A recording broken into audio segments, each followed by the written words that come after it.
My name is Evelyn Hart. I am 65 years old, a former literature teacher who spent her entire adult life making a house feel like a home. My work was never glamorous. I cooked meals, I paid bills, I listened, I supported. I believed that love was duty and duty was love. For 40 years, I woke up every day knowing exactly who I was, a wife, or so I thought. The day everything ended was the same day I turned 65. The morning sun was pale and cool. I stood in the kitchen holding a cup of tea in my hands. The porcelain was chipped at the rim, faded from years of washing. Gregory gave it to me on our first anniversary. Back then, he still wrote letters. Back then, I still felt seen. That morning, I walked into the living room and found silence. Not quiet, but absent. Luggage gone, shoes missing, closet doors slightly open as if someone left in a hurry. I reached for my phone when a message notification lit the screen. From Gregory. No greeting, no hesitation. He wrote, "Be gone when we return. I hate old things. I work hard. I deserve a new life." I stared at the words. My hands did not shake. My heart did not race. Something inside me simply turned off, as if a switch clicked. Old things. He was talking about the home I designed, the garden I planted, the kitchen table where we raised 2 children, the body that carried those children, the woman who waited for him when he worked late and believed every little lie. My husband left me for a younger woman, and he took our entire family to their wedding overseas, Italy, his dream place, our dream place. Only now, it was for someone else. Nate, my son, sent a short text. "Mom, please understand he deserves to be happy." Sophie, my daughter, was worse. She sent a photo of a wedding dress and typed, "She looks gorgeous. You should be happy for him. Happy for him." I stood alone in our dining room, surrounded by chairs that did not move, portraits that did not speak, and a lifetime that suddenly felt like a storage unit filled with things no one wanted. I read Gregory's message again and again, "Be gone." He used those words like I was an object, trash to be taken out before he returned home with his new life. That night, I made my decision. He wanted me gone. Fine. He would return to nothing. For the next week, I moved in silence. I met with my lawyer, Mrs. Rivera, 70 years old, tough as iron, eyes that could slice stone. I handed her the property documents. The house had been bought with the inheritance from my mother. Gregory never noticed that the title carried one name, mine. Mrs. Rivera spread the papers on her desk and tapped the signature line. "Evelyn, once we file this, the house is yours alone. What do you plan to do with it?" I lifted my cup of tea and inhaled the familiar scent. The same tea Gregory used to say he loved, until he did not. I answered carefully, "I am not keeping anything that holds me hostage. I sold the property. The new owners had plans to build a commercial space. They handled the demolition. All I did was sign. Silence can be powerful. Paperwork can be louder than shouting." On the morning they returned from Italy, I parked my old Subaru across the street. The engine hummed like an aging animal. The air was crisp. I wrapped both hands around my teacup. The ceramic felt cool at the base and warm where my palms held it, like memories fighting with reality. A shuttle van arrived first. Laughter poured out. I recognized the voices. My children, Gregory, and hers, Madeline, 29, skin-tight white dress, camera in hand, recording everything for social media. They crossed the road, still laughing, dragging suitcases behind them. They expected balloons or maybe a banner. They expected to see the house. Our house. They stopped walking. The frozen. Because where the mansion once stood was nothing. No walls, no windows, no doors, only open land covered in green grass and wildflowers. Gregory dropped his luggage. Nate stared as if his brain had malfunctioned. Sophie covered her mouth. Their faces went white. Madeline turned to Gregory. "Where is the house?" Her voice cracked. Gregory spun around, eyes searching for something to blame, someone to accuse. But there was nothing. Only the wind brushing the field, only the truth. I sat in the parked Subaru. No tears, no panic, no regret. I raised the cup of tea to my lips, a slight bitterness, but comforting. For the first time in 40 years, the world felt quiet inside me. After a lifetime of being talked over, used, ignored, replaced, I finally understood something. Silence is also an answer, and walking away is its own victory. I watched them stand in disbelief on the land where our home once stood, and I could not stop smiling. If this opening touched something in you, take a moment to like the video, subscribe, and turn on the notification bell. Your support helps more stories like this find people who need them. I remember the house before it became a memory. Every line of its frame, every piece of furniture, every window that caught the morning sun. It was not just a building, it was a language Gregory and I once spoke fluently, before silence took over. We built it when we were young and broke but hopeful. Gregory had just started his construction business. I was still teaching at the community college, saving every spare dollar in a tin box under our bed. We spent weekends visiting open houses, sketching ideas on napkins, arguing about colors and corners. He wanted modern steel and glass. I wanted oak floors and a porch with room for tea. In the end, we compromised. The structure was his. The soul was mine.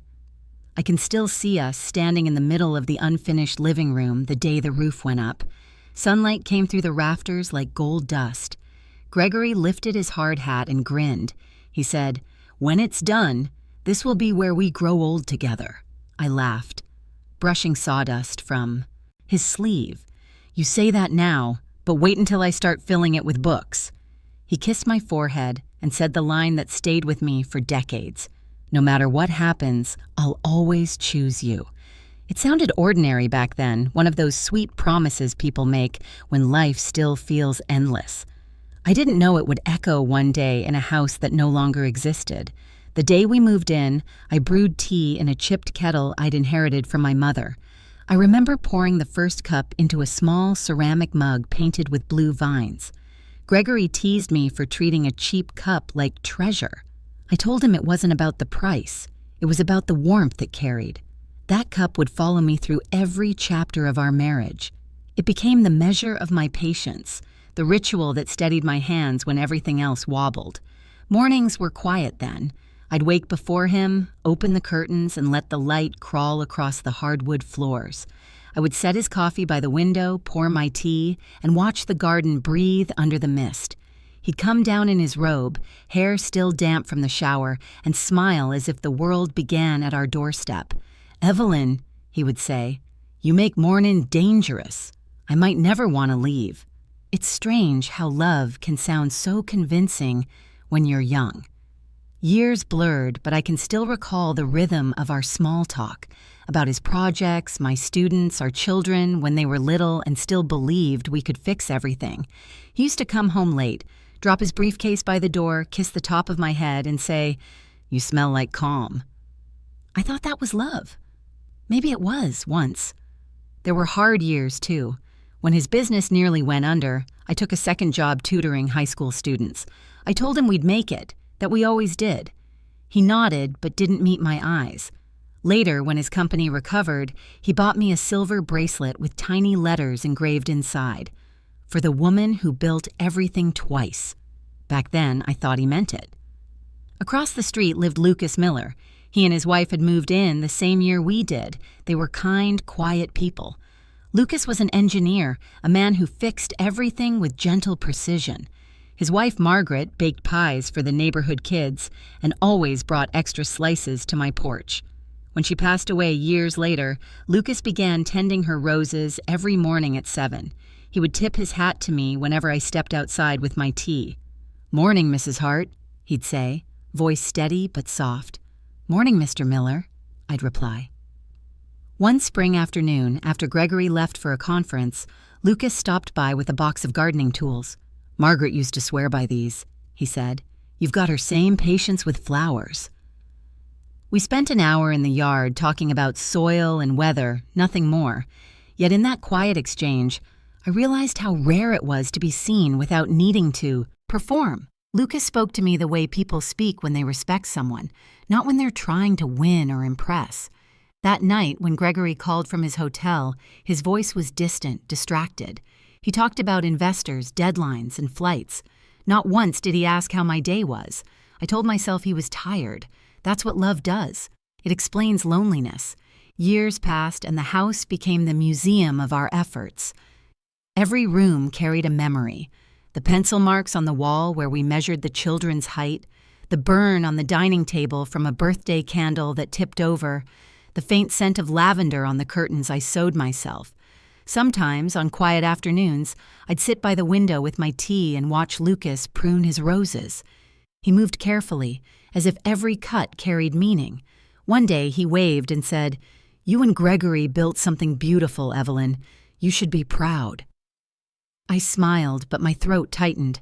I didn't tell him that the laughter in my house had grown thinner, that dinner conversations had turned into silence, that I sometimes stayed awake just to hear the sound of breathing beside me. Still, I believed in the structure we'd built. I believed that kindness could hold up walls where passion had faded. There's a particular afternoon I keep returning to. The children were teenagers, arguing about music in the kitchen. Gregory was in his office, finishing paperwork. I stood by the sink, washing cups, when he came up behind me and wrapped his arms around my waist. "We did well, didn't we?" he whispered. I remember smiling, leaning back against him, feeling safe. I said, "We did." He took the cup from my hand, that same faded ceramic mug, and rinsed it under the tap. Then he placed it on the drying rack and kissed my cheek. If I'd known that one day I'd be holding that same cup while watching him laugh beside another woman, maybe I would have held it tighter. But that's the curse of memory. You never know which moment will be your last normal one. Looking back now, I can see how everything started to shift in small, quiet ways. A missed dinner, a forgotten anniversary, a glance that lingered too long on his phone. The signs were there, but I wasn't ready to read them. I was still the woman who believed that if you give enough, love will stay. And that's the thing about houses. They hold what we build into them. Ours held both the promise and the decay. When Lucas's roses bloomed that summer, he left a single flower on my porch. No note, just the stem resting beside my teacup. It wasn't romance. It was understanding. A silent reminder that beauty can survive neglect. That night, I wrote in my journal, I used to think that if I was kind enough, faithful enough, gentle enough, love would not leave. Now I'm beginning to wonder if love has its own lifespan, like everything else. I didn't know it then, but the seeds of departure had already been planted. I often return to that image, the house full of light, the tea steaming in my hands, the man I thought I knew smiling at me from across the table. It was a portrait of contentment painted carefully over the cracks. And still, I believed, because I had built my life around a simple truth I no longer believe today.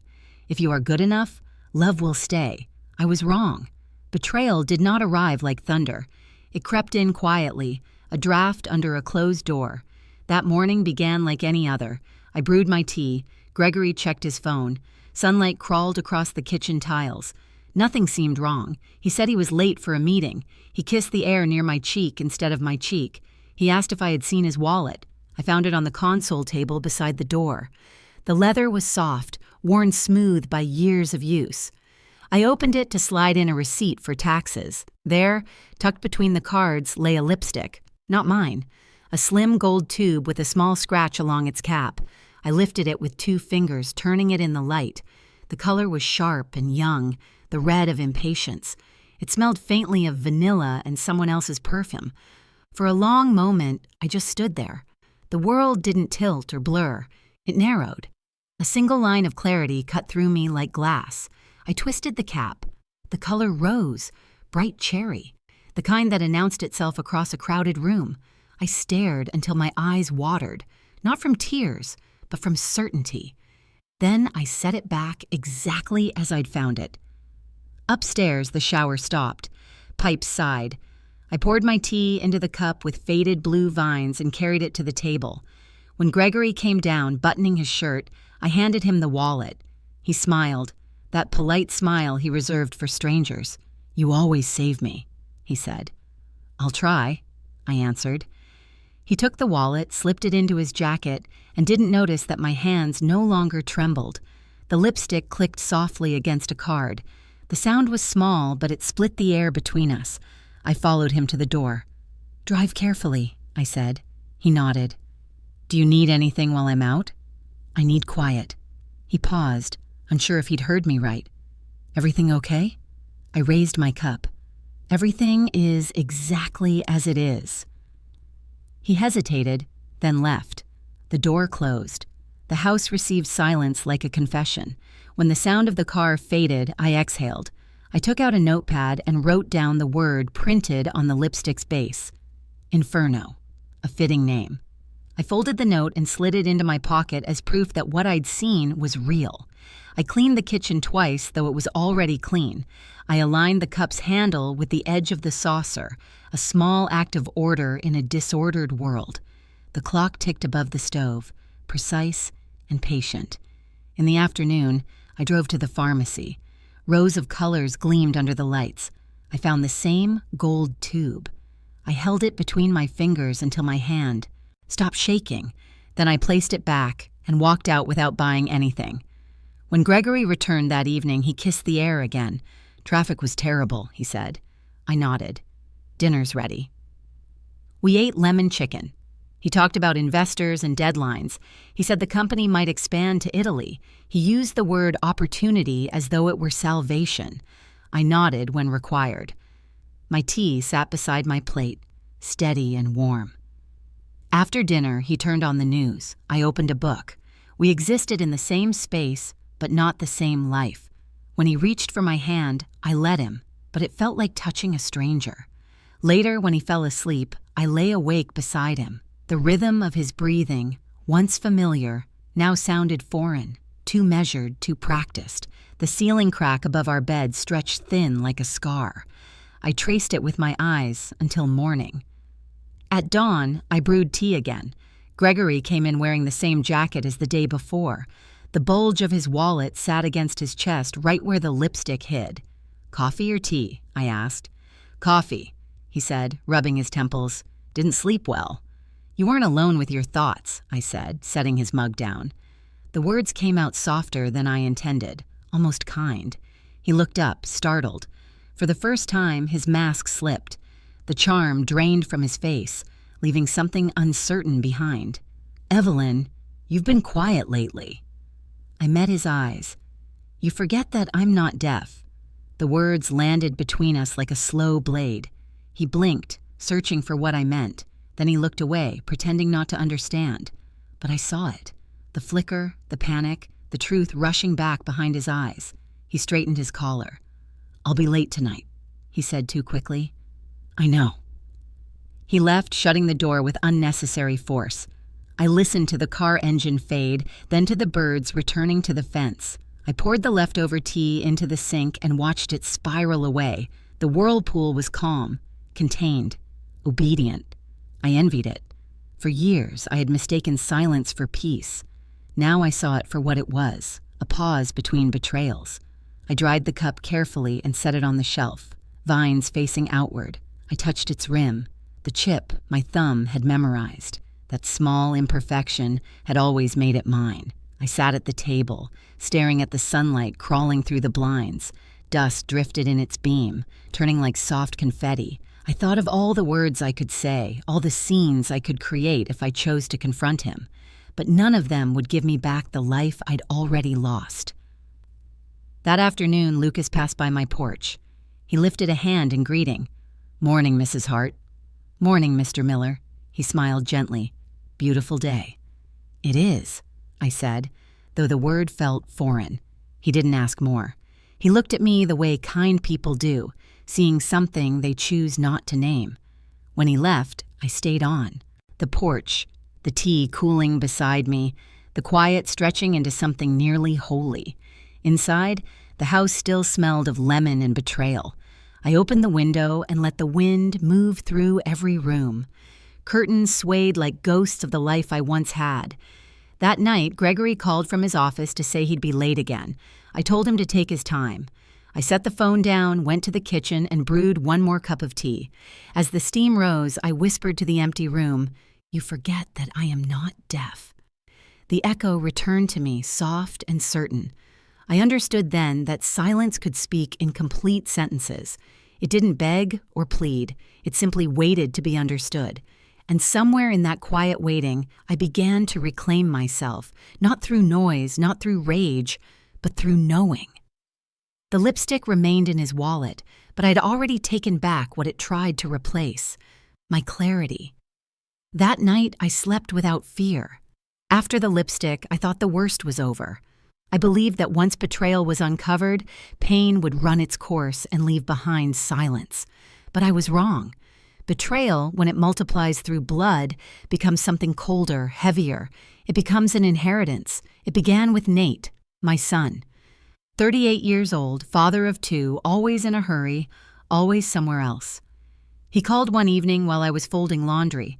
His voice was strained, polite in the way people sound when they're about to deliver bad news. "Mom, I've been talking to Dad," he started. I didn't answer. I simply pressed my palm against the warm cotton of a towel and waited. "He told me what's been happening between you two," he continued. "I know things are complicated, but maybe it's time to let him go. He deserves to be happy." I closed my eyes. The words landed not like stones, but like ash, soft and suffocating. "Deserves?" I said quietly. Nate sighed. "Mom, you've always been strong. You can rebuild. But Dad's worked his whole life. Maybe he just wants peace now."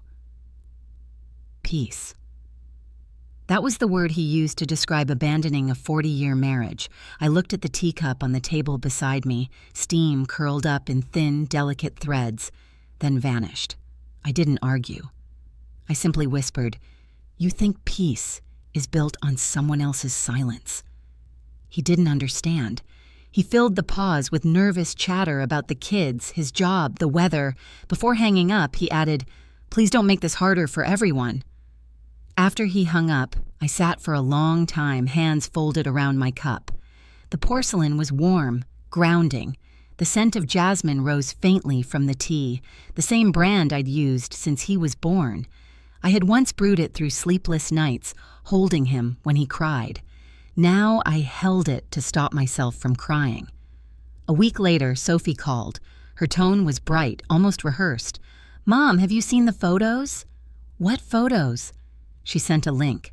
A dress, boutique in Milan, a collection of designer gowns, and one model, Madeline, laughing, radiant, her engagement ring catching the light. My daughter's text followed. "She looks stunning, doesn't she?" My throat went dry. I typed nothing. The dots on my screen blinked. Sophie waiting for my reply. Finally, she wrote again, "Mom, you'll come around, you always do." That night, I brewed another pot of tea. The kettle whistled softly, the sound steady and loyal. I poured it slowly, letting the scent fill the empty kitchen. Each time the world shifted beneath me, I returned to that ritual. The warmth steadied me. The weight of the cup anchored me. The next morning, Sophie came over. She stood at the doorway, her arms crossed. "Dad's worried about you," she said. "Worried?" "He said you're not answering calls. He asked me to check in." I gestured toward the table. "Tea?" She hesitated, then nodded. I poured her a cup, the way I always had when she came home from school, crying about something she couldn't explain. She used to sit across from me, tiny hands wrapped around the mug, her eyes seeking comfort. Now she stared into the cup like it contained a test she couldn't pass. "Mom, you have to see his side," she said finally. "You and Dad grew apart. It happens. Madeline's not the enemy." "Then what am I?" She blinked. "You're my mother." That used to mean something. "Mom," I held up a hand. "I'm not angry, Sophie. I'm just surprised at how quickly love forgets its teacher." She shifted uncomfortably, stirring her tea, though she never added sugar. "You've always been dramatic," she said, trying to laugh. "I think you'll feel better once things settle." "Things have settled," I replied. "You just don't like where they've landed." Silence stretched between us. The clock ticked. Outside, the wind brushed against the windows, whispering through the trees. Sophie looked down, her voice small. "You'll be okay, right?" I smiled faintly. I was okay long before anyone asked. She didn't know how to answer that. She kissed my cheek awkwardly and left.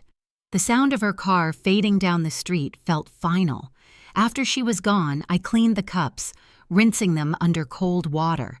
The tea stains clung stubbornly to the porcelain, small reminders that some marks never fully disappear. I placed my cup back on its saucer, aligning the handle perfectly with the edge of the table. That tiny act of symmetry gave me control over something, even if it was only this. The following weekend, Gregory called. "The kids tell me you're upset," he said. "I'm fine. You're being unfair to them. They shouldn't have to choose sides." "I didn't ask them to," I replied. "They volunteered." He sighed. "Evelyn, you've always been difficult when hurt. And you've always been careless when trusted." For a moment, neither of us spoke. Then he said, "You'll feel better when this is over." I glanced at the cup beside me. It already is. That was the last real conversation we ever had, Bao. The days that followed blurred into each other. Friends stopped calling, unsure what to say. Invitations dwindled. My name became a whisper people used carefully. Divorce at 65 was not scandalous, it was inconvenient. The world prefers its heartbreak tidy. I spent my evenings in the garden, pruning dead leaves, watering the soil, listening to the kettle whistle through the kitchen window. Sometimes Lucas would wave from across the street. His quiet presence reminded me that not everyone looked away from pain. One evening, he brought over a jar of honey from his bees. "For your tea," he said. "Thank you," I replied. He studied my face. "You don't have to keep pretending nothing hurts." "I'm not pretending," I said. "I'm practicing." He nodded as if he understood. "Then practice gently." When he left, I went inside, poured tea, and added a drop of honey. It tasted different, softer, less bitter.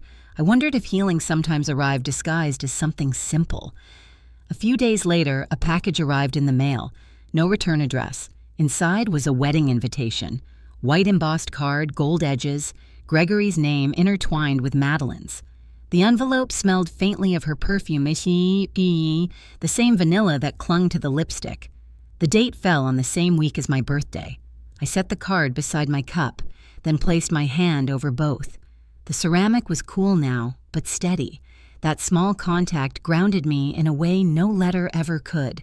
For the rest of the afternoon, I stayed at the table, the house quiet around me, the tea gone cold. Each time the ache swelled, I pressed my palm gently against the cup, as if touching the rim could keep me from falling apart. I didn't cry. I didn't break anything. I simply breathed. Because sometimes the most dignified response to betrayal is not rage, but the refusal to let it define you. And as the sun set, painting the walls gold, I whispered to the empty room, "If they can leave so easily, then they were never really mine." I lifted the cup, took a sip of cold tea, and let its bitterness settle in my chest like truth. When the invitation came, I placed it in a drawer and never opened it again. I didn't need to see the details. I already knew everything. The place, the woman, the spectacle. Gregory had always loved grand gestures. I had once been one of them. A week before the wedding, he came by the house. It was the first time we'd been in the same room since he left. He arrived without warning, carrying the same air of authority he used to wear at work. His shoes clicked against the floor like punctuation marks. "You still keep this place clean," he said, glancing around. "I do," I replied. He looked different. Or maybe I did. The years had folded his confidence into arrogance. His eyes scanned the furniture like an inspector reviewing property that no longer belonged to him. "I came to talk," he said finally. I nodded toward the table. "Tea?" He hesitated, then sat down. I poured the tea into 2 cups, the familiar scent filling the air between us. It should have been comforting, but it wasn't. He stirred his cup, though I hadn't given him sugar. "Evelyn, I know you're hurt, but let's be adults about this. Madeline makes me happy. You can't hold that against me." "I don't." He frowned, unsure whether I meant it. "Good, because I think it's time we move on. I want things settled before the wedding." "Settled?" I repeated softly. "You mean erased?" He leaned back. "You've always been dramatic. You make everything personal." "It is personal," I said. "You're sitting in the house we built together." He smirked, glancing at the window. "Built with my money, Evelyn." I didn't correct him. I just lifted my cup, letting the steam rise like breath. He was wrong, but his ignorance was its own punishment. Then he said it, the sentence that would live in the quietest part of my mind forever. "You're like an old chair," he said. "Once beautiful, but now you're in the way." He said it calmly, as if describing furniture that needed replacing. I watched his mouth form the words, then fall silent. For a heartbeat, the world tilted, but I caught it before it fell. I did not cry. I did not shout. I reached across the table, adjusted the handle of my cup so it aligned with the saucer, and said, "Would you like more tea?" He blinked. "Did you hear me?" "Yes," I said. "You forget, I'm not deaf." He laughed uneasily, mistaking my calm for confusion. "You always did know how to avoid a scene." "There's no scene," I said. "Only choices." He didn't like that answer. Men like Gregory prefer drama because it makes them the hero. Silence leaves them without a role. He stood, finishing his tea in one swallow. "I'll have my lawyer call you," he said. "Do that." He left his cup half a turn from where I'd placed it. After he was gone, I turned it back to its original position. Then I sat alone and finished my tea. The taste had cooled, but it was honest. That night, I went to the garden. The air smelled of soil and rain. The roses were starting to bloom, pale and hesitant. I knelt down and trimmed the dead branches, each snip deliberate. The sound was small but satisfying. Lucas's voice drifted over the hedge. "Evening, Evelyn," he said. "You're still out here." "I'm just cleaning up what's outgrown its place." He studied me for a moment. "That can be the hardest part." "Yes," I said, "but necessary." He nodded, then returned to his yard. The quiet that followed was not empty. It was spacious. When I finished, I went back inside and began wiping the shelves.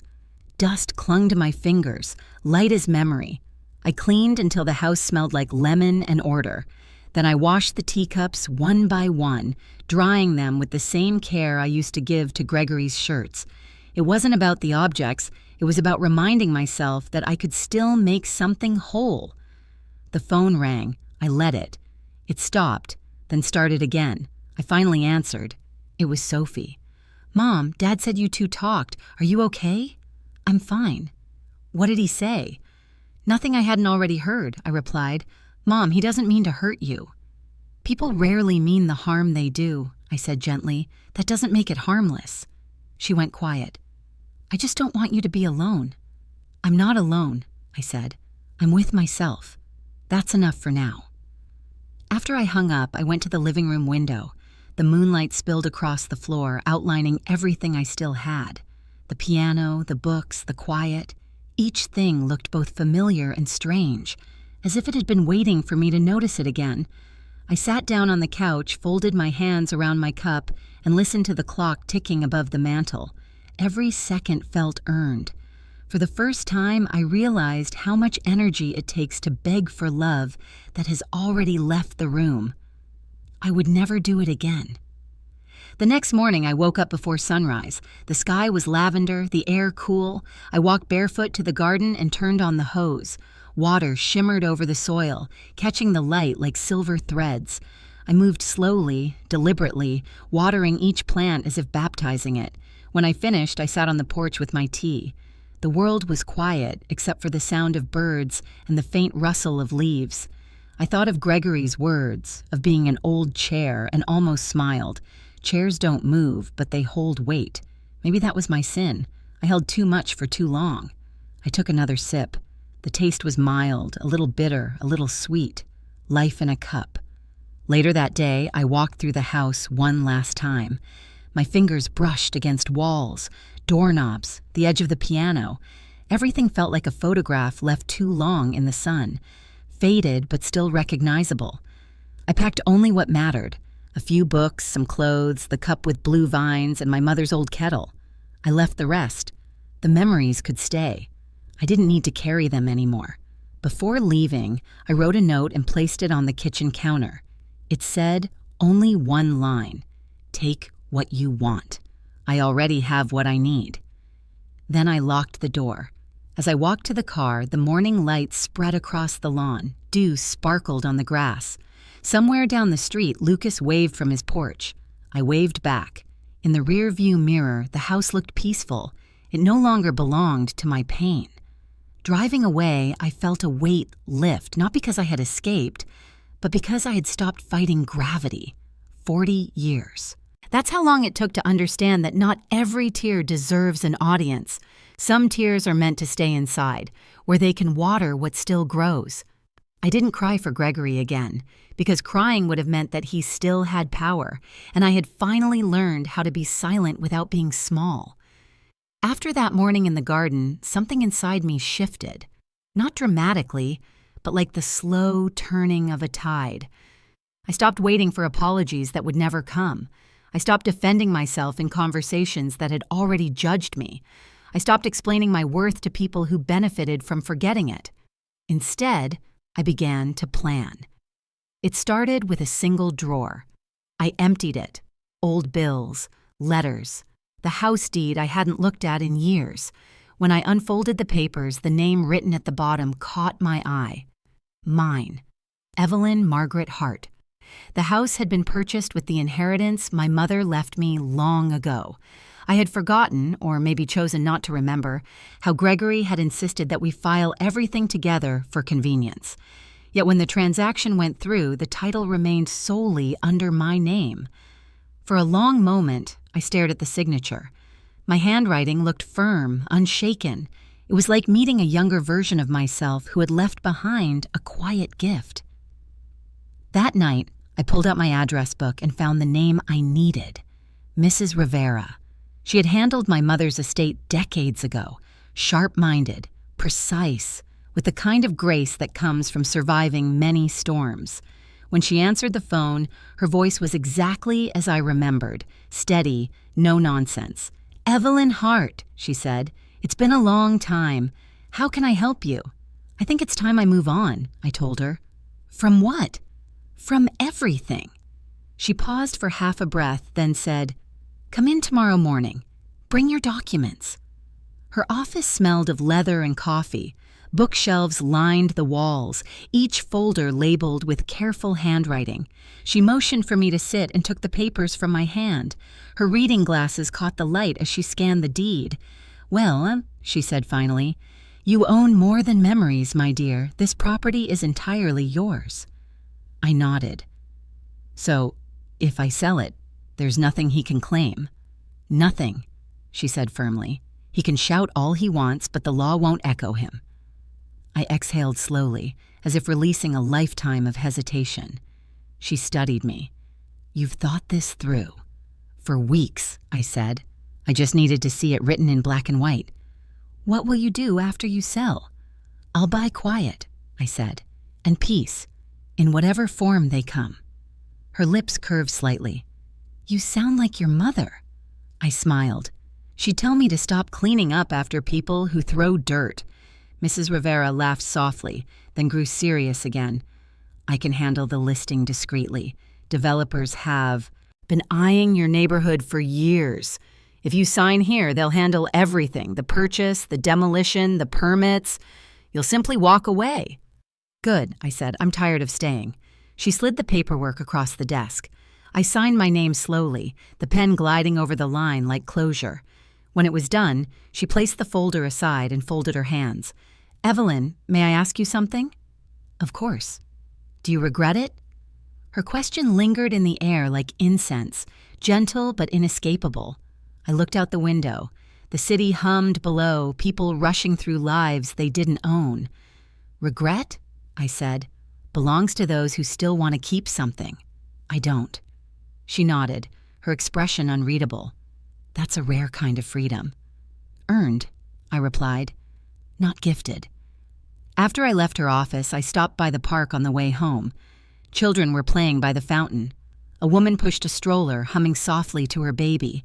The world continued, untouched by the quiet wars fought inside other people's homes. I sat on a bench and thought about how often women rebuild in silence, how we carry everything, lose everything, and still manage to stand upright. The next days passed in deliberate calm. I packed my belongings one box at a time. The sound of tape sealing cardboard felt like punctuation at the end of long, unspoken sentences. I didn't tell Nate or Sophie. They wouldn't understand. They still believed I was the one breaking the family. One afternoon, I caught my reflection in the mirror. The woman staring back at me looked neither young nor defeated. Her eyes were steady, her hands sure. She was not waiting to be saved. She was writing her own ending. A week later, Mrs. Rivera called. "It's done," she said. "The buyers are ready to proceed. They'll handle the removal next month. You'll receive the funds immediately after transfer." "Thank you," I said. "You're certain about this?" "Completely." The day of the signing, she came to my house with the final papers. We sat at the kitchen table, the same one where Gregory once accused me of being an old chair. I almost laughed at the symmetry. "This table has seen too much," I said. Mrs. Rivera smiled. "Then it's time to give it a rest." When the last document was signed, she gathered everything neatly into her folder. I poured her tea as a quiet thank you. She took a sip, then looked at me thoughtfully.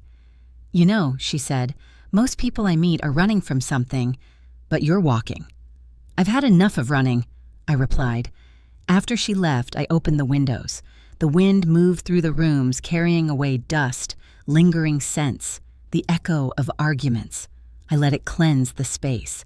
In the evening, I sat outside on the porch with my cup of tea, watching the sky turn gold, then violet. For the first time, the house didn't feel like a cage.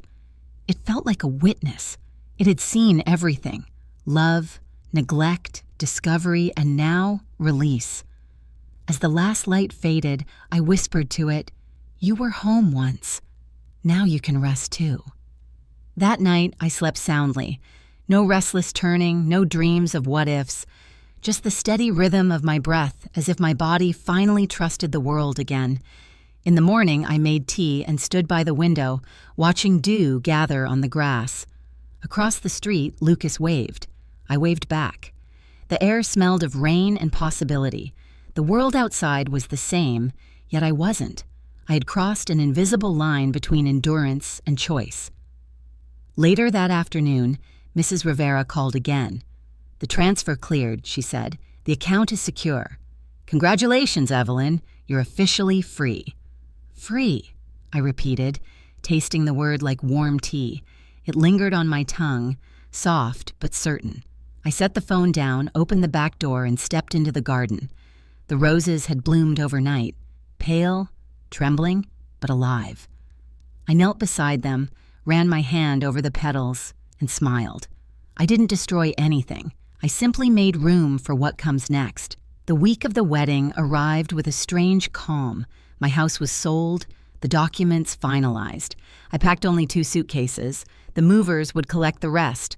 I stayed in a small rental near the coast, a place with thin walls and salt in the air. It felt temporary, like holding my breath before stepping into a new life. The day before the wedding, my phone began buzzing. Notifications poured in. A video request, a family group call, then a live stream link. I ignored the first 2, but the third started playing on its own. Suddenly I was staring at a villa in Tuscany. Sunlight poured across white stone terraces. The air vibrated with music and money. Someone squealed with excitement.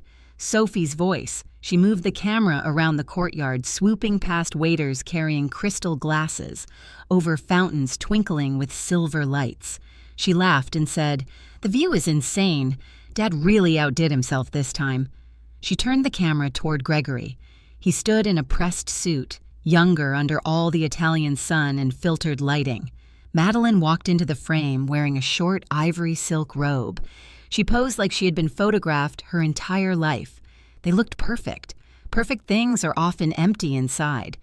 The camera jerked, and suddenly Sophie's face filled the screen. "Mom should see this," she said to someone off camera. "Too bad she didn't want to come." My breath caught. Want. As if betrayal were a choice. Nate appeared behind her. "Mom wouldn't understand," he said. His voice held no anger, only dismissal. As if I were a foreign language he no longer cared to speak. The image shifted again. Now Madeline held the phone. Her free hand rested on Gregory's arm like she had claimed ownership. "After today," she said, smiling at the camera, "everything old gets cleared out. No need to keep expired obstacles." Expired obstacles. That is what she called me. A thing past its usefulness, a burden taking up space. I felt no anger, only clarity. I walked to the kitchen and set the phone down on the counter, the sound of laughter still spilling out. I opened the cupboard, reached for my teacup with the faded blue vines, and placed a tea bag inside. The kettle began to heat, humming low. The screen continued broadcasting champagne toasts, inside jokes, and whispers about the ceremony. The kettle clicked off. I poured the water slowly, the sound steady and familiar. I wrapped both hands around the cup, warmth spread through my palms, grounding me. While the live stream kept screaming joy, I chose quiet. I carried my tea to the small writing desk by the window. The ocean outside was calm, steady, unbothered by the spectacle happening across the world. I opened a notebook. Its pages were blank, waiting, just like the rest of my life. I began to write. Not a letter to Gregory, not to the children, but to myself. "Evelyn, you are allowed to outgrow what you once prayed to keep. You are allowed to stop performing the version of you that others prefer. You are allowed to leave what hurts without needing permission." I paused, took a slow sip. The tea tasted like warmth and truth. On the live stream, a toast was being made. The camera angle showed Gregory lifting a glass. "To second chances," he said. Someone cheered. Madeline leaned into him, laughing too loudly. Her voice carried across the speaker. "Out with the old, in with the better." I returned to my writing. You do not need revenge. You do not need witnesses. Healing can be private. Growth does not require applause. I wrote until the words steadied, until my hands stopped trembling. When I looked up again, the video showed guests taking their seats, sophisticated, elegant strangers. I noticed an empty chair near the front. A bouquet of flowers was placed on it, and a printed card lay against the cushion. In the looping script, it read, "In honor of Evelyn, who chose not to attend." They turned my absence into decoration. I closed the app. My silence would not be part of their ceremony. My existence would not be reduced to a card. I placed the phone face down. Outside, waves hit the shore in slow rhythm. I carried my tea to the balcony and sat. Wind brushed my hair, soft and cool. In the distance, the horizon widened. I lifted the cup to my lips. No bitterness, only acceptance. A wedding was happening on the other side of the world, full of glitter and noise. Here I existed in a room filled with peace. I finally understood that sometimes the most radical thing a woman can do is choose herself. I picked up my pen again. You are not an expired obstacle. You are a beginning. The ceremony no longer mattered. The live stream ended. My tea cooled. And somewhere in Tuscany, a man was celebrating a future he believed he had stolen. He did not know that the past had already let go of him. The morning they came back was quiet and blue, the kind of sky that feels too clear for what is about to happen. I parked my old Subaru across the street from what used to be our home. The air smelled faintly of cut grass and rain. A soft wind moved through the open field, brushing against the green where the house once stood. I had brought my tea, as always. The cup with the blue vines rested in my hands. Its warmth steadied my breath. Around me, the neighborhood had changed. New fences, trimmed hedges, unfamiliar cars. Yet this piece of land, the one that had held a lifetime of walls and memories, was now open, level, peaceful. At exactly 10 in the morning, the shuttle van appeared at the corner. The engine hummed as it slowed. A driver stepped out and opened the door. Laughter spilled out first, high, easy, careless. Then came the figures I knew too well. Gregory stepped down first, his suit wrinkled from travel but his posture still proud. Madeline followed, dressed in white linen and oversized sunglasses. Nate came next, helping Sophie with her bags. They looked exhausted and happy, the way people do when they believe they have returned to something that still belongs to them. I watched from my car as they walked toward the property. Their voices carried through the air, muffled but distinct. Sophie was the first to notice. Her laughter broke mid-sentence. Nate stopped walking. Madeline tilted her head, confused. Gregory slowed, then froze entirely. There was nothing in front of them.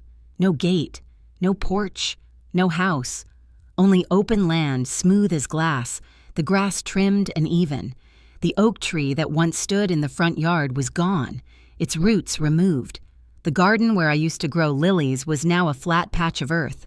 Gregory turned in a slow circle, eyes searching for some logical explanation. He dropped his suitcase. The sound was sharp in the still air. "What is this?" he said, his voice rising. "Where's the house?" No one answered. Nate looked at him, then at the field. Sophie pressed her hands against her mouth. Madeline took off her sunglasses, blinking against the sunlight. Her voice trembled between disbelief and accusation. "Gregory, tell me this is a mistake." He didn't respond. He just stared, breathing hard.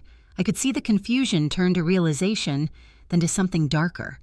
He walked forward, stepping onto the grass as if the house might still be there, invisible. He stopped at the center of the lot. That was where the kitchen used to be, where I had made tea for him every morning, where the scent of lemon polish and jasmine once lingered. Now it was only wind and distance. Sophie finally spoke, her voice breaking. "Dad, what happened?" Gregory turned to her slowly. "She did this," he said. "Your mother." Madeline let out a short, sharp laugh. "Unbelievable, she actually did it." Then, louder, as if speaking to the empty air. "You really are a relic, Evelyn. You can't stand being replaced." Her words didn't sting. I sat still, watching. The field between us was a moat I never planned but now understood. Gregory's voice cracked. "This was our home." "No," I whispered to myself. "It was mine." He began shouting, demanding explanations from no one. His anger echoed against the open air and came back smaller, weaker. There were no walls to contain his power anymore. I opened the window slightly. The wind carried their voices to me. The confusion, the panic, the disbelief. It was not satisfying the way revenge fantasies promise. It was quieter, almost sacred, the kind of justice that does not need applause. Nate took a hesitant step toward his father. "Maybe it was sold," he said. Gregory turned on him. "Sold? By who?" "By Mom," Sophie whispered. "She could have." He went silent. His mouth opened, then closed. Madeline crossed her arms. "Well, congratulations," she said bitterly. She finally found a way to make herself relevant. Gregory's face went pale. I saw his jaw tighten, his shoulders slump. For the first time, he looked smaller than I remembered. From the car, I lifted my cup and took a sip. The tea was warm, smooth, slightly bitter, the taste of endurance. For years, silence had been my punishment. That day, it became my defense. The family stood there, 4 silhouettes against the morning light, each one realizing something different. Nate saw the consequence of cowardice. Sophie saw the cost of choosing comfort over compassion. Madeline saw the end of her illusion. And Gregory, he saw what happens when the thing you undervalue stops waiting for your attention. I did not feel triumph. I felt balanced. A bird landed on the grass near them, then flew away. The sound of its wings filled the air briefly, then vanished. Madeline turned and started walking back to the van, muttering something under her breath. Sophie followed her, eyes red, but she didn't look back. Nate lingered for a few seconds, scanning the land as if trying to locate a memory. Then he left too. Only Gregory remained. He stood there alone, hands in his pockets, staring at the emptiness. The wind tugged at his jacket, but he didn't move. I could almost hear his thoughts, that this could not be undone, that the silence around him was not absence. It was judgment. He bent down, picked up a handful of dirt, and let it fall through his fingers. Then he walked toward the road, slower than before. When he reached the edge of the property, he paused. For a moment, I thought he might look across the street and see me, but he didn't. He turned away. When the van finally drove off, the field returned to stillness. The sound of the engine faded, leaving only the whisper of grass. I exhaled, long and steady. My hands were trembling slightly from the weight of relief. I set the cup on the dashboard and whispered, "For the first time, Silence stood with me. The words filled the car softly, like a prayer answered. The land outside looked peaceful again, clean, free, ready for something new. I started the engine and drove away without looking back. 2 days after they returned, I received a call. Unknown number. I almost didn't answer, but something in me knew. Evelyn. Gregory's voice came through the line, sharp, trembling with anger. We need to talk. Now. I didn't ask where or why. I simply said, all right. We met at Mrs. Rivera's office that afternoon. The sky was gray, heavy with rain, and the air smelled faintly of iron and pavement. I arrived early. Mrs. Rivera greeted me with her usual calm. She already knew why he had called. He's furious, she said, closing the door behind us. Be careful what you give him, but give him nothing he can use. I'm not here to argue, I said. I just want closure. When Gregory entered, the room changed temperature. Madeline followed him, wrapped in a cream coat, sunglasses perched high on her head, even though there was no sun. Behind them, Nate and Sophie hovered uncertainly. It was strange seeing them all together, the past and the present sharing the same air, yet divided by something invisible and final. Gregory didn't sit. He slammed a folder onto the table. What the hell have you done, Evelyn? Mrs. Rivera didn't flinch. Mr. Hart, please take a seat. He ignored her. You sold the house. Our house, without telling me. It wasn't ours, I said softly. His head snapped toward me. Don't you dare twist this. That property was part of our marriage. No, I replied. It was part of my mother's inheritance. The title has always been in my name. He froze, the truth catching up to him slower than anger could move.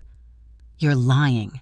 Mrs. Rivera slid a single sheet from her folder and placed it before him. This is the deed, Mr. Hart, signed by your wife in 1987, purchased with funds verified from her mother's estate. It has never been amended. The paper might as well have been a mirror. Gregory stared at it, his reflection pale against the glass table. Madeline leaned forward, her voice dripping with disdain. So you just took everything? You ruined his life out of spite? I turned to her, calm as breath.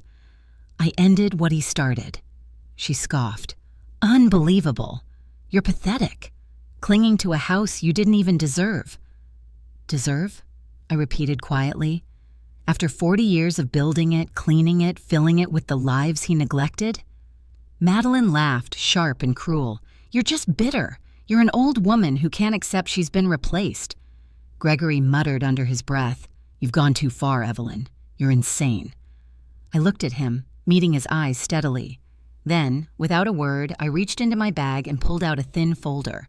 I laid it on the table and slid it. Toward him. These are the ownership papers, I said. The transfer documents, the final settlement, everything is complete. He snatched them up, flipping through the pages, his hands shaking. This can't be legal. It's more than legal, Mrs. Rivera said, her tone precise. It's final. Gregory turned to me, his voice cracking. You did this just to humiliate me? I shook my head. No, I did this to end it quietly. You wanted a new life, Gregory. Now you have one. Without the past to weigh you down. He pounded his fist against the table. You could have told me. You could have... Told you what? I interrupted softly. That the woman you left behind still had power? You would have found a way to take it from me, as you always did. His mouth opened, but no words came out. Madeline leaned closer, sneering. You really think any of this makes you strong? You're just an old chair waiting to be thrown out. That's all you'll ever be. I met her eyes, steady, unshaken. My voice came out calm but clear. I may be old in your eyes, but I'll endure. The room went still. Even Mrs. Rivera stopped writing. The air itself seemed to pause.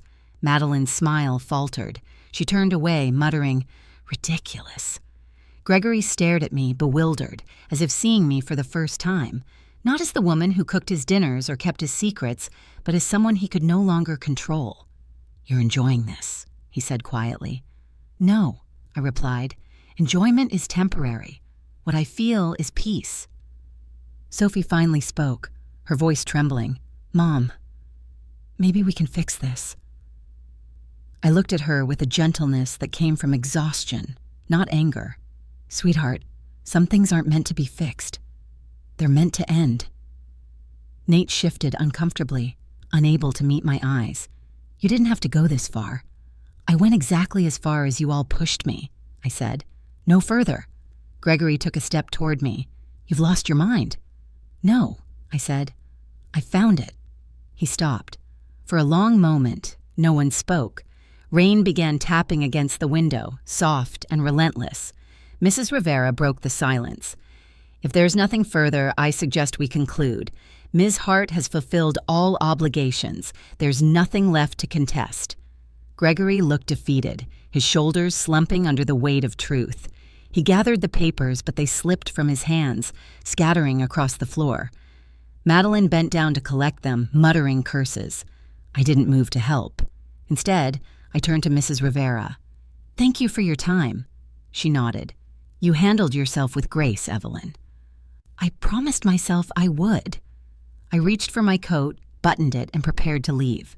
Before stepping out, I glanced once more at Gregory. He was staring at the deed on the table, his fingers tracing my signature as if trying to erase it. "You always said I was fragile," I said quietly.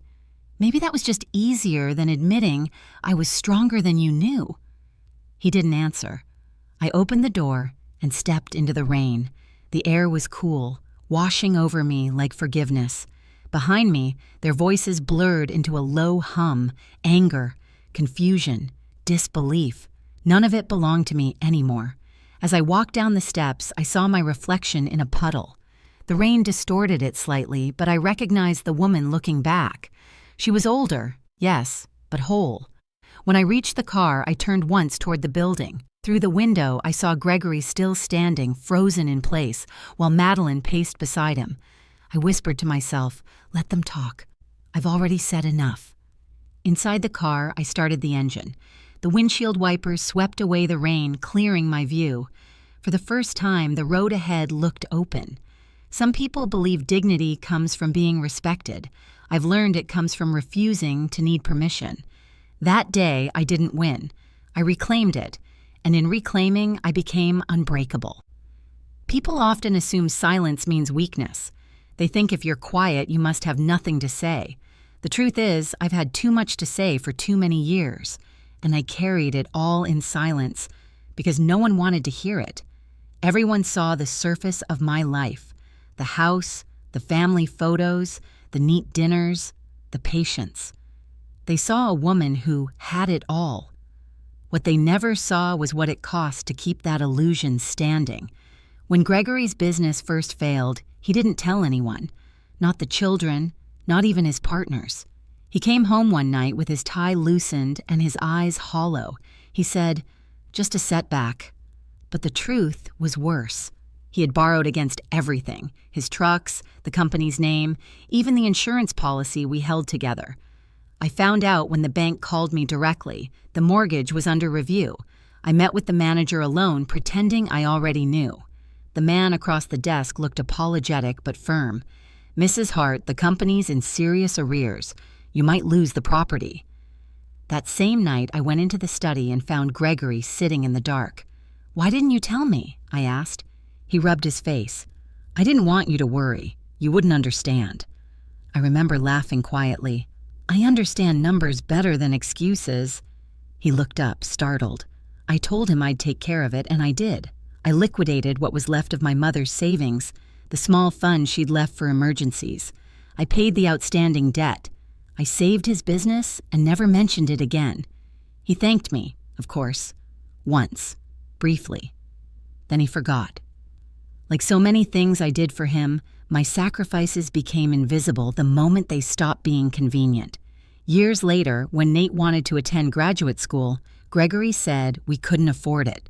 "He'll get loans," he insisted. "He needs to learn independence."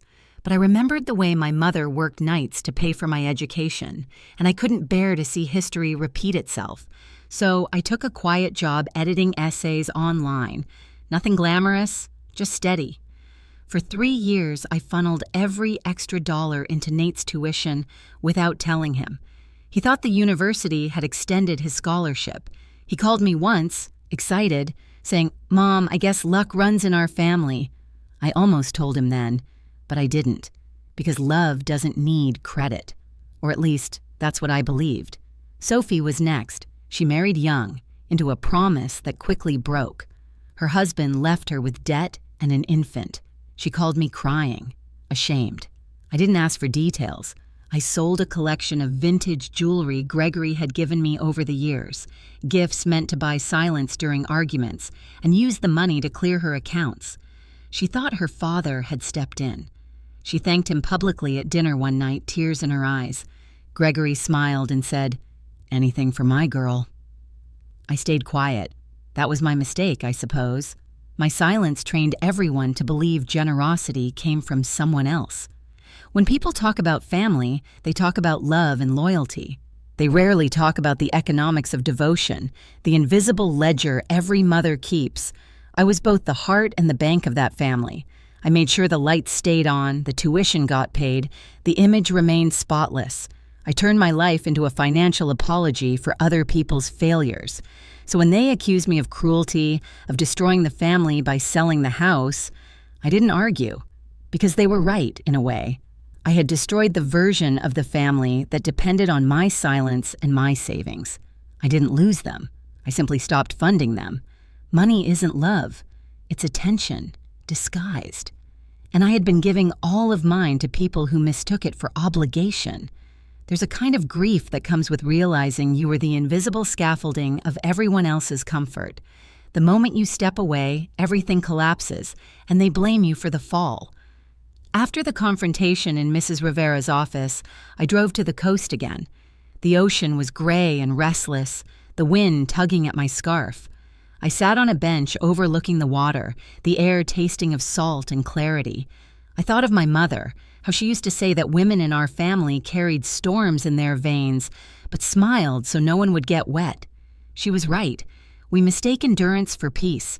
For decades, I was everyone's safety net. Gregory's business, Nate's education, Sophie's debts, all woven quietly through my effort. They never knew. I never told them. Because love, in my mind, was supposed to be unconditional. Now I understand that unconditional doesn't mean endless. Sometimes the most loving thing you can do is stop rescuing people from the consequences they've chosen. I think, back to the night I found that lipstick. At the moment, I chose stillness instead of rage. That was the beginning of my education. I learned that silence, when chosen, becomes strength, and withdrawal, when deliberate, becomes freedom. When I tell this now, I'm not looking for sympathy. I'm looking for clarity. I want people to understand that the quiet women of the world, those who keep homes, pay debts, and swallow pain, are not weak. We are architects of survival. We just forget to design exits for ourselves. My exit came late, but not too late. As I watched the waves roll toward the shore, I felt a strange peace, the kind that doesn't need anyone's approval. I reached into my bag and pulled out my mother's old locket. Inside was a tiny folded note she'd written to me years ago. "When you finally stop giving everything away, you'll see how much was always yours." I smiled. She had known this day would come. I closed the locket and whispered, "I'm finally listening, Mama." For the first time in 40 years, I wasn't responsible for anyone's comfort but my own. The ocean roared, steady and endless. It didn't owe anything to the shore, and yet it returned, over and over, by choice. Maybe that's what love is meant to be, something that moves freely, not something that binds.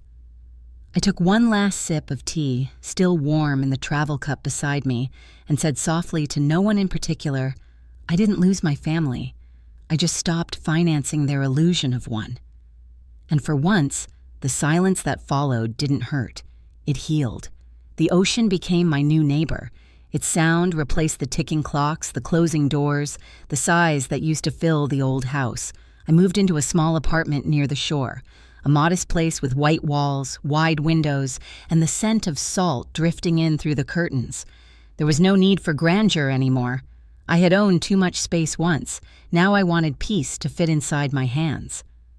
The first morning there, I unpacked slowly. One suitcase of clothes, a few books, my mother's kettle, and the cup with the faded blue vines. I placed it on the windowsill where the light could find it every morning. The apartment was quiet, but not empty. The kind of quiet that hums with possibility. I brewed tea and watched the horizon stretch endlessly ahead. The sea was gray-blue that day, calm, unbothered. I thought of all the years I'd spent trying to keep everything together. Marriage, family, image. The ocean reminded me that nothing holds forever. It just keeps moving. In the weeks that followed, I began to rebuild, not my life, but myself. I enrolled in a local art class. It was something I had always wanted to do, but never allowed myself. The first time I held a brush, my hands trembled.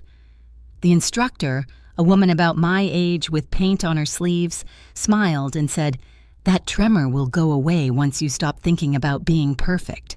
I smiled back. "Perfection has already left my house," I said.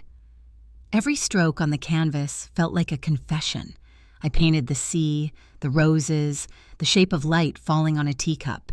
Each line reminded me that creation can be soft, unhurried. Sometimes I stayed after class to clean brushes, enjoying the small rituals of order. One afternoon, as I walked home from class, I saw Lucas on the boardwalk. He was carrying a paper bag and humming to himself. His hair had turned more silver since I last saw him, but his eyes still held that quiet steadiness. "Evelyn Hart," he said, smiling. "I thought that was you. The sea suits you." "So does peace," I said. He lifted the bag. "Fresh bread from the market. I bought too much." "Then you'd better let me help you fix that." We sat on a bench overlooking the waves, sharing the bread, dipping it into small cups of tea I'd brought in a thermos. It was simple, almost comically ordinary, yet something in that simplicity felt holy. Lucas talked about his late wife, about how tending her roses had become less of a duty and more of a conversation with memory. I told him about my painting class, how difficult it was to unlearn years of hesitation. He nodded, listening the way only people who have known loss can listen, with patience, not pity. As the sky turned orange, he looked at me and said, "You know, it's never too late to become who you might have been." I thought about that for a long time after he left. The words stayed with me like salt on my skin. In the evenings, I painted and brewed tea. The walls of my apartment slowly filled with color, seascapes, flowers, shadows. Nothing extraordinary, just pieces of feeling. I wasn't trying to be an artist. I was trying to remember that I existed beyond the roles I had played. Occasionally, Sophie would call. Her voice was softer now, uncertain. She'd ask how I was, if I needed anything. I always said, "I have everything I need." Nate rarely called, but he sent short messages about the children, school events, small things. I responded kindly. The wound was no longer open. It had turned into a scar that simply lived with me. One afternoon, a letter arrived from Mrs. Rivera. Inside was the final financial statement from the sale of the house, along with a small handwritten note. "Freedom looks good on you," she had written. I placed it inside my journal. I took long walks every morning, sometimes barefoot on the sand. The sea became my teacher. It reminded me that endings are not destruction, they are transformation. Waves erase footprints not to punish, but to prepare the shore for something new. One Sunday, Lucas knocked on my door with 2 mugs of coffee and a small folded easel. "For your next masterpiece," he said. "I don't make masterpieces," I told him. "Just lessons in letting go." He smiled. "Then you're already better than most artists I know." We spent the afternoon painting on the porch. The sky was heavy with clouds, but the light was beautiful, the kind of muted brightness that makes everything feel honest. He painted a fishing boat. I painted the sea again, but this time I added a small teacup floating on the water. He asked why. "Because it's been through storms," I said, "but it never sank." He looked at me for a long moment, then said quietly, "Neither did you." When evening came, I brewed tea for both of us. We drank in silence, watching the waves. The sound of the sea filled the pauses that used to frighten me. Now it felt like music. Later that night, when he left, I stood by the window with my cup. The moon hung low over the water, silver and steady. I thought of the woman I used to be, the one who begged for love, who apologized for existing, who mistook endurance for grace. I wanted to tell her that she had done her best, that she could rest now. People talk about starting over, as if we can erase what came before. But the truth is, I'm not starting over. I'm continuing, just differently. The next morning, I painted the horizon again, only this time I added a small figure sitting on the shore with a cup in her hand. I wrote one line at the bottom of the canvas. I didn't begin again. I began with myself. It felt like a declaration, quiet but certain. As I washed my brushes, the kettle began to whistle softly behind me. I turned it off, poured the water, and let the tea steep. Steam rose, curling through the morning light. I lifted the cup, felt its warmth, and smiled. For the first time in my life, I wasn't holding on to anything. I was simply holding myself. It happened on a rainy afternoon, the kind of rain that doesn't pour, only lingers, soft, persistent, patient. I was sitting by the window, sketching the outline of a cup for a new painting, when a knock echoed through the apartment, gentle, uncertain. I set down my brush, wiped my hands, and opened the door. Sophie stood there. Her hair was damp, her coat clinging to her shoulders. For a moment, neither of us spoke. The sound of rain filled the silence between us, steady as breath. "Hi, Mom," she said at last. I studied her face, the hesitation in her eyes, the faint tremor in her smile. She looked older than I remembered, though maybe I did too. "Come in," I said softly. She stepped inside, glancing around the small apartment as if searching for traces of the life she'd left behind. Her gaze lingered on the paintings lining the walls, on the kettle steaming gently on the stove. "You've been painting," she said, almost surprised. "I have," I replied. "It keeps my hands busy and my mind quiet." She nodded, biting her lip. "It's beautiful here, peaceful." I poured 2 cups of tea and set them on the table. The same ritual, unchanged. She wrapped her hands around the cup but didn't drink. For a while, we listened to the rain. It tapped against the glass, creating a rhythm too calm for confrontation. Finally, she spoke. "Dad's been different since you sold the house," she said carefully. "He doesn't talk about it, but I can tell he's angry. He says you embarrassed him." I smiled faintly. He embarrassed himself. I just stopped covering for him. Sophie lowered her eyes. "I know. I think I always knew. I just didn't want to see it." I said nothing. The silence gave her space to keep going. She took a shaky breath. "I came because I need to ask you something." I looked at her, waiting. Her voice broke. "Can you forgive me?" The words hung in the air like fog. She blinked rapidly, her fingers tightening around the cup. "I said terrible things to you, Mom. I made you feel alone when you were already hurting. I sided with him because it was easier than facing what he really was." I didn't answer right away. I watched the steam rise from her tea, swirling like a thought forming and fading again. Finally, I asked quietly, "Do you need your mother, Sophie? Or do you need her money?" Her head snapped up, eyes wide, shocked but not offended, just broken open. Tears welled up. She shook her head slowly. "Neither," she whispered. "I just need her to look at me again." Something inside me softened. I reached across the table, my hand resting over hers. Her skin was cold from the rain. She clung to me like a child again, the way she used to after nightmares. "I never stopped looking," I said gently. "You just stopped seeing." She cried then, not loudly, not with drama, but with the quiet grief of realization. Tears ran down her cheeks, leaving small, dark circles on the tablecloth. "I thought I was protecting myself," she said between breaths, "but I was just protecting my pride." "That's a lesson we all learn late," I said. "I learned mine too." For a long time, we just sat there, 2 women separated by years of misunderstanding, bridged by the sound of rain and the smell of tea. When her sobs faded into small tremors, I stood and fetched a towel. She dabbed her face, embarrassed, but I said nothing. I refilled her cup the same way I used to after long school days when she came home defeated by the world. Some habits never leave your hands, they only change their meaning. She looked around again, her gaze softening. "You really seem happy here." "I am," I said, "because this place only holds what I choose to bring into it." Her lips trembled. "Do you ever miss us?" "Every day," I admitted. "But missing you and needing you are different things." I had to learn to live with one so I wouldn't drown in the other. Sophie nodded, staring at her reflection in the tea. "I wish I'd understood you sooner." "It's never too late to understand," I said. The rain eased outside, turning into a soft drizzle. The room smelled of wet earth and jasmine. I opened the window slightly. The breeze slipped in, carrying the sound of waves. Sophie smiled faintly through her tears. "You and Lucas, huh?" I chuckled. "He's just a friend."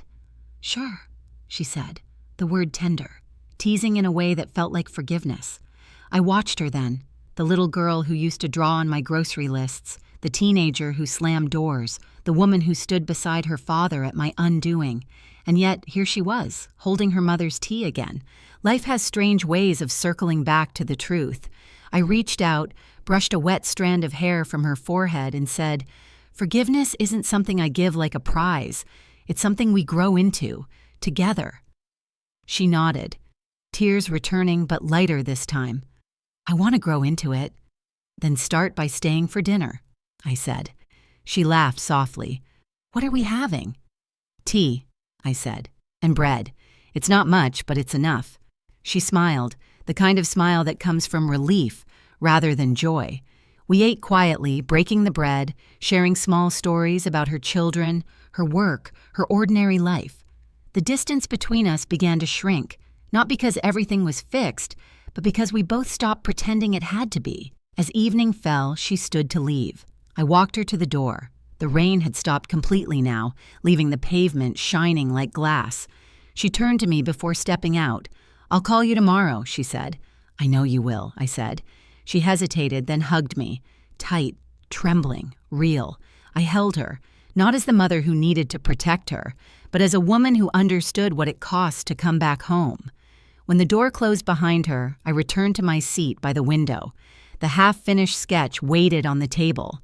I picked up the pencil and drew two hands, one reaching, one holding. The outline wasn't perfect, but it didn't need to be. I whispered to myself, maybe forgiveness isn't a word. Maybe it's a gesture. Outside, the last drops of rain slid down the glass, catching the light before disappearing. Evening came quietly. The horizon melted from gold to deep indigo, the sound of waves blending into the rhythm of my breathing. I sat on the balcony of my small apartment, the cup of tea warm between my palms. Steam curled upward, fading into the cooling air. Somewhere below, children laughed on the street, their voices rising and falling like a familiar lullaby. Life, it seemed, had continued without asking for permission. I had thought peace would arrive loudly, like a victory, but it didn't. It crept in gently, almost shyly, through routine, through stillness, through moments that no one else would notice. Lucas had stopped by earlier that afternoon with a jar of honey. "You should try it with ginger," he said. "It brings warmth to the bones." I told him I didn't need more warmth, only patience. He smiled the way patient men do, slowly, without pity, and said, "You've got plenty of that too." Then he left, leaving behind the faint scent of rain on his coat. Now, under the soft light of dusk, I watched the sea breathing against the shore. Each wave came closer, then receded, unafraid to leave.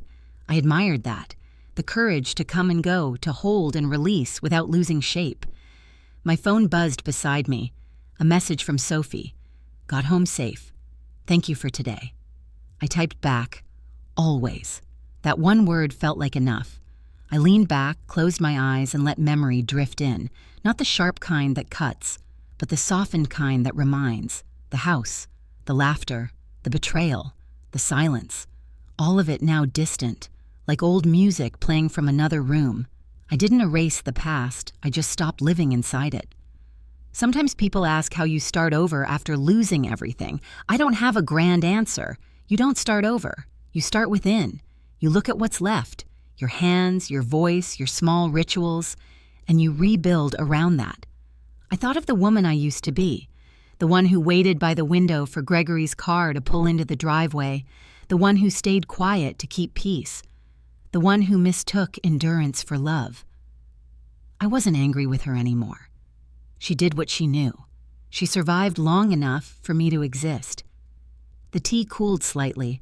I took a sip, savoring the familiar bitterness that always reminded me of balance, how something can be both strong and soothing at once. Inside the apartment, one of my paintings hung above the small bookshelf.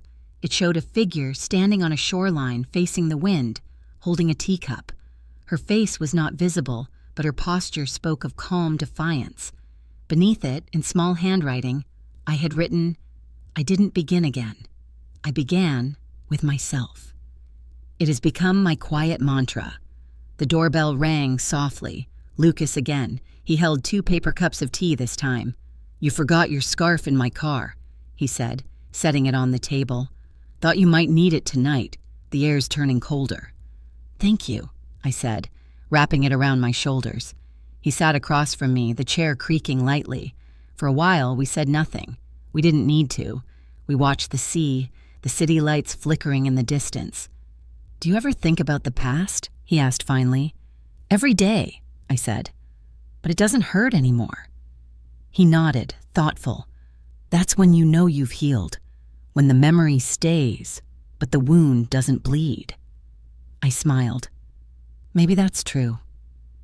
We talked a little longer, about his garden, about a stray cat that had adopted his porch, about the new art supplies that had arrived late from the store. Simple things, the kind that keep a person anchored. When he left, I stayed outside, the scarf still around me. The night had grown darker, the stars faint but present.